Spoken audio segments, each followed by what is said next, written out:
Dicen que el número 13 es de mala suerte, pero nosotros no creemos mucho en eso, Joel. Y hemos llegado al programa número 13, a la emisión número 13 de ida y vuelta. ¿Cómo estás? Saludos. Muy bien, muy bien. La verdad, yo no soy muy supersticioso, pero me acuerdo que una vez, hace no mucho, en Nueva York, me tocó en un hotel en el piso 13 y yo pensé, uy, o sea, me acordé que normalmente no existe el piso 13 en un hotel. Dije, vaya, me vine a meter al único hotel de Nueva York donde existe el piso 13. Pero verídicamente en Nueva York como que no, los edificios no tienden a numerar el piso, el número 13, ¿no? El No, piso 13. no, y en México tampoco. Ah, no. Bueno, en No. Venezuela no pasa, en Venezuela sí los hay. Pero sí, realmente el número 13 es como está asociado como a mala suerte y a cosas malas. Incluso en Venezuela está asociado a bromas, un poco subidas de tono, pero bueno, lo voy a decir, lo voy a dejar hasta allí. Ya Nada. la gente que está viendo el episodio sabe de qué estamos hablando. Mira, Joel, estamos en Semana Santa. ¿Y qué Semana Santa nos tocó con todo este tema de la cuarentena, la pandemia y de lo que se supone que es la Semana Santa para los que profesan la religión católica alrededor del mundo? La Semana Santa se supone que es un momento en el que los días en los que transcurre la misma están llamadas a producirse muchas reuniones multitudinarias de fieles en las iglesias, incluso fuera de ellas, en las calles, con las famosas, no sé si en Costa Rica es igual, las famosas procesiones. Eh, y eso ha cambiado sustancialmente con todo este tema de la pandemia, con todo este tema de la cuarentena y con todo el tema del distanciamiento social, que eso es como el nuevo término que nos va a quedar a nosotros en el léxico después de que pase todo esto, ¿no? El distanciamiento social. No sé si lo inventó Trump, no sé si es una cosa que ya existía, pero el social distancing o distancing, no sé cómo es que es la cosa, es como el nuevo término acá.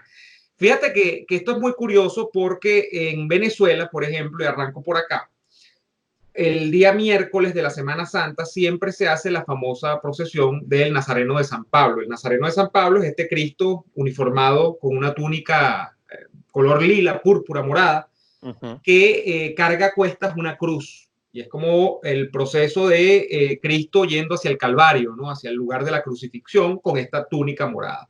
Bueno, ese nazareno era prácticamente paseado por toda Caracas o buena parte del centro de Caracas, el oeste de Caracas, incluso unas partes del este de Caracas. ¿Qué ha pasado este miércoles de Semana Santa en Venezuela? Decidió la Iglesia Católica venezolana sacar a pasear el Nazareno en un vehículo de estos, ¿te acuerdas de los que usaba el Papa, que llaman el Papa Móvil, ¿no? Que es como Ajá, un vehículo que protege el interior y sí. que entonces montaron el Nazareno allí dentro del Papa Móvil y lo sacaron a pasear por varias partes de Caracas, pero sin convocar a la procesión. Entonces, ya los católicos de alguna manera ven lesionada su tradición porque no van a poder estar en la procesión de Semana Santa. Allá en Costa Rica, Joel, ¿cómo está transcurriendo la Semana Santa? Costa Rica entiendo que es un país también mayoritariamente católico y donde debe haber un gran conjunto de tradiciones, ¿no? Atadas a la Semana Santa de la religión católica. Sí, sí. De hecho, bueno, el lunes santo es que se hace aquí el Via Crucis en la noche, la noche del lunes santo, por lo menos en mi ciudad, se suele ir todos caminando, o bueno, quienes gustan salir a caminar con el obispo y van haciendo las estaciones. A mi abuela siempre le toca es la penúltima estación del Via Crucis, porque ella vive muy cerca de la catedral. Entonces ahí hacen la penúltima y ya avanzan hacia la catedral. El miércoles santo, honestamente, no tengo presente algo así como particular. Normalmente, yo que estoy en un grupo de la iglesia que se llama el Camino Neocatecumenal, ahí se hace el anuncio de Pascua, que es, bueno, es una preparación para la Pascua que va a llegar el sábado santo por la noche, que ya sería el domingo de resurrección. Y entonces la vigilia pascual se vive de una forma muy particular. De hecho, la preparación para la Pascua en este grupo de la iglesia, que es muy particular, muy conservador, tiene sus rasgos muy particulares, y si alguien lo conoce seguramente lo comentará aquí abajo, es muy intensa. Estos días giran en torno a la vigilia pascual que va a ser el sábado por la noche. Y bueno, por ejemplo, mi papá siempre ha tenido que ver con la gente, con los salmistas, con quienes cantan. Hace unos años a mí me tocó cantar el pregón pascual, por ejemplo. Mm. en la vigilia pascual en la catedral. Eso fue una experiencia increíble. Ahora, tú no Pero ibas a ser cura, Joel, porque Daniel Lara se lo no, pasa diciendo eso. Daniel Lara no, dice que tú eras monaguillo, eso es mentira. no. Bueno, fui monaguillo de niño, pero no, no de los, o sea, no, no monaguillo de misa, sino de esos que, o sea, hay monaguillos que llevan la cruz y todo y eso, y atrás necesitan a dos más para que estén de adorno. Entonces yo era de esos dos de De los atrás. adornos. Sí, sí, sí, de los sustitutos que no hacen nada y nunca estuve, o sea, y solo en Semana Santa, porque era cuando se necesitaban, pero nunca fui monaguillo así de ir a ayudar en misas, nunca lo hice. Eh, madre mía, eso fue hace ya que, no sé, 15 años, una cosa así. Pero era otro momento, ¿no? Mi familia siempre ha sido muy católica, entonces mi papá fue monaguillo y entonces no sé, él pensó que era como algo que tenía que repetirse y lo hicimos mi hermano y yo, pero digamos que era, y también lo hacían mis amigos, era algo que hacíamos todos, ¿sabes? Lo hacían mis amigos, no de la escuela, sino pues, del mismo grupo de la iglesia en el que están mis papás, entonces todos éramos monaguillos. Pero algunos sí lo eran ¿sabes? Normalmente en misas de domingo siempre iban, ayudaban. Yo era el menos implicado en la situación porque yo solo aparecía de vez en cuando en Semana Santa, pero no, nunca estuve muy metido en eso. Ya. No, esos son siempre las bromas típicas de Daniel a la Sí, familia. un día me dijo, ¿cuándo fue? El día que hicieron porque no lo viste, porque no sos factorcito, pero hizo un segmento especial con Patricia hablando sobre el chat, ya Ajá. sabes cuál chat. Y entonces dijo, no, ahí está el cardenal Jovel Álvarez, nombre. Mira, Joel, pero todo esto ha cambiado y estamos hablando mayormente porque la Semana Santa es una fecha católica. Hay Sí, otras religiones tienen otros momentos durante el año en el que celebran especialmente digamos, sus fechas especiales. Pero en el caso de la Semana Santa, que es esta semana generalmente a principios de abril, a veces cae a finales de marzo también, depende de cómo suele opere coincidir con tu cumpleaños. suele coincidir con mi cumpleaños, que acaba de pasar hace algunos días. Es una semana especial para los católicos. Entonces, hablar de catolicismo hay que hablar del Vaticano. Y en estos días he visto, tú Más. que conoces bien el Vaticano, Joel, que el Papa Francisco, criticado por muchos, amado por otros, aunque no creo que tantos lo amen, pero bueno, a fin de cuentas, el Papa de la Iglesia Católica Sí. estuvo haciendo una especie de homilía especial, una misa especial, estas misas que se llaman Urbi et Orbi, ¿no? Son como No una... son misas. Ahí está, ahí quería llegar. ¿Qué pasó allí? Porque fue una especie sí, de esta, yo la llamo misa, liturgia, no sé, pero no había público, no había fieles congregados en la Plaza del Vaticano, no había nada, sino era el Papa solo. Cuéntame de eso, Sí, ¿qué implica eso? sí, no es una misa, es una bendición únicamente. Es la bendición Urbi et Orbi, que significa a la ciudad y al mundo, porque el Papa es el obispo de Roma. Uh -huh. Entonces, bueno, su primera responsabilidad, vamos a decirlo así, es como obispo de Roma. Entonces, él bendice a Roma y al mundo. Es una bendición general que también implica una indulgencia plenaria, que es lo que borra la pena. Cuando se hace la confesión, se borra el pecado, vamos a decir así, ay, mira, perdón, me desconcentré. Se borra el pecado, la pena, vamos a decir así, aquí en la tierra, pero queda lo que se purga después, ¿no? Entonces, la indulgencia plenaria ayuda justamente en eso. Es que me llegó un mensaje, si te dijera de No quién te es, pero preocupes. te lo No te contaré después. Y, entonces, una vez que da la indulgencia plenaria, que únicamente se concede en ocasiones muy específicas, bueno, en el caso del Vaticano, en el caso del Papa, sin importar cuál sea, son dos ocasiones en las que se imparte la bendición Urbi et Orbi, que es en el domingo de Pascua y en Navidad, y cuando se elige un nuevo papa, que es de hecho cuando eligen al papa y anuncia Vobis Gaudium Magnum Habemus Papam, el papa sale a dar la bendición Urbi et Orbi, Eso es lo que que hace. sí, que ocurre en el balcón de la Basílica de San Pedro. En este caso particular del acto que se hizo con motivo de la pandemia, No se hizo en el balcón, se hizo en el atrio de la basílica, en la puerta. Y fue algo impresionante. A ver, a mí me impactó muchísimo esa imagen. Como decís, el Papa puede ser criticado o no.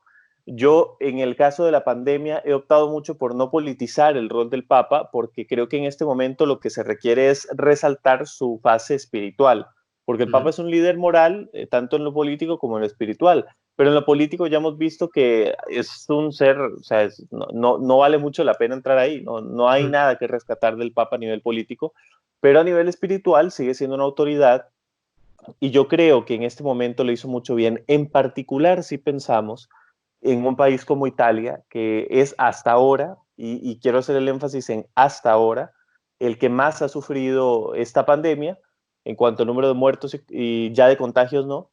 Pero entonces, al ser un país, Italia, muy viejo, y esos señores mayores, mayoritariamente católicos, lo que hizo el Papa fue un acto increíble. Yo creo que les acompañó espiritualmente en un momento dificilísimo.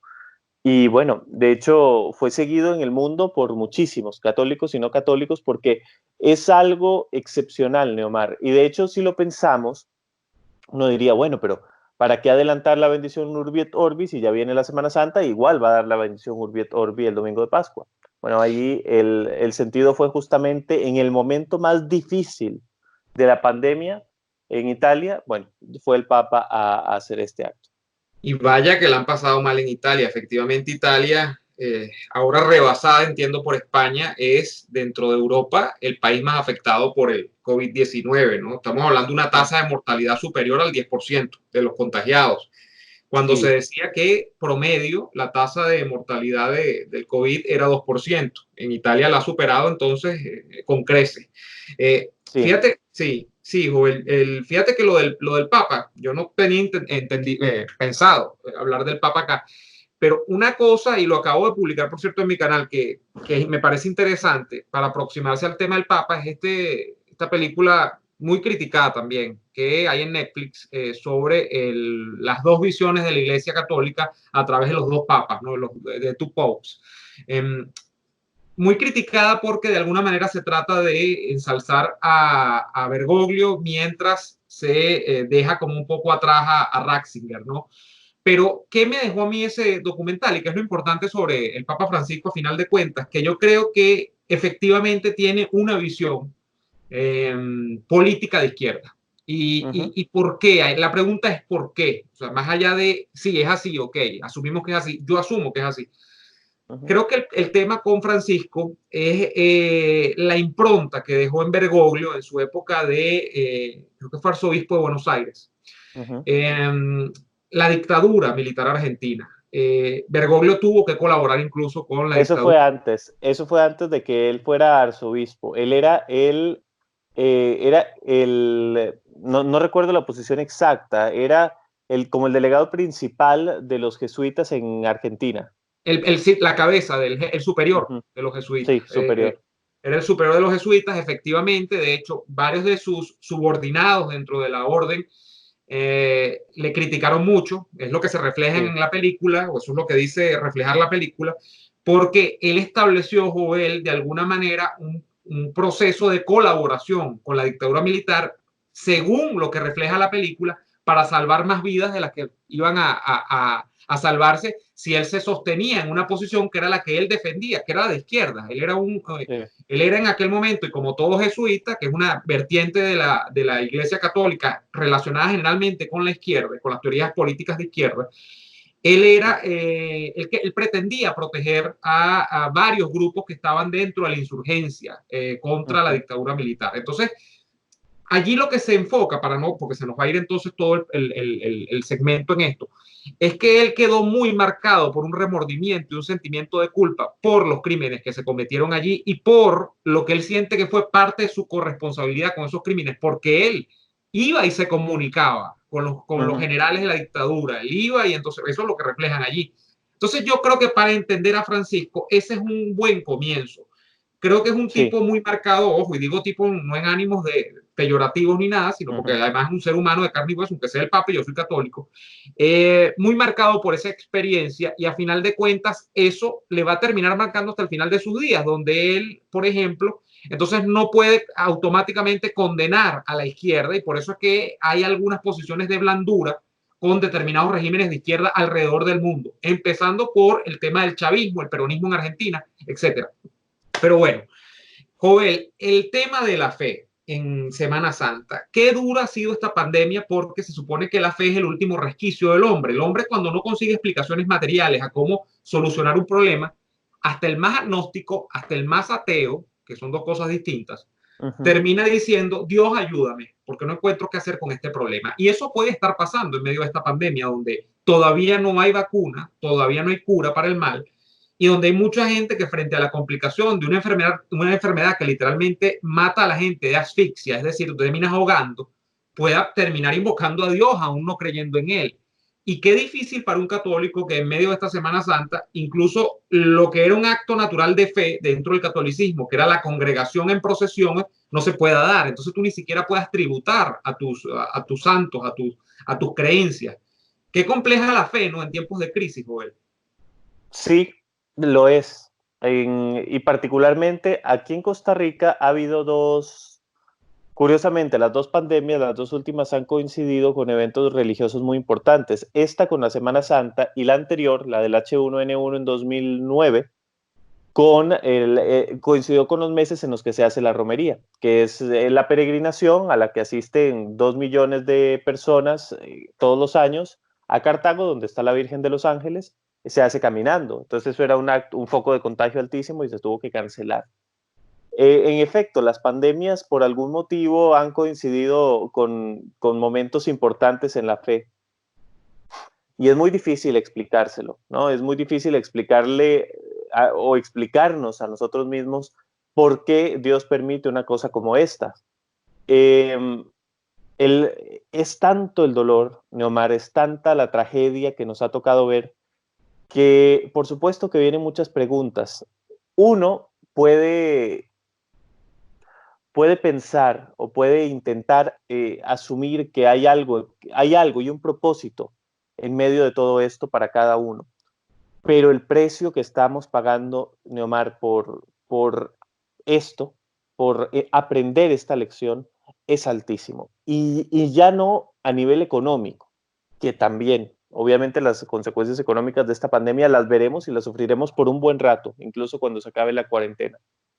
Pero yo creo que el entender que como seres humanos teníamos que reencontrarnos con los nuestros, con nuestras familias, que teníamos que parar un momento, ver el daño que le estábamos haciendo al planeta, es una lección tiene un costo muy alto.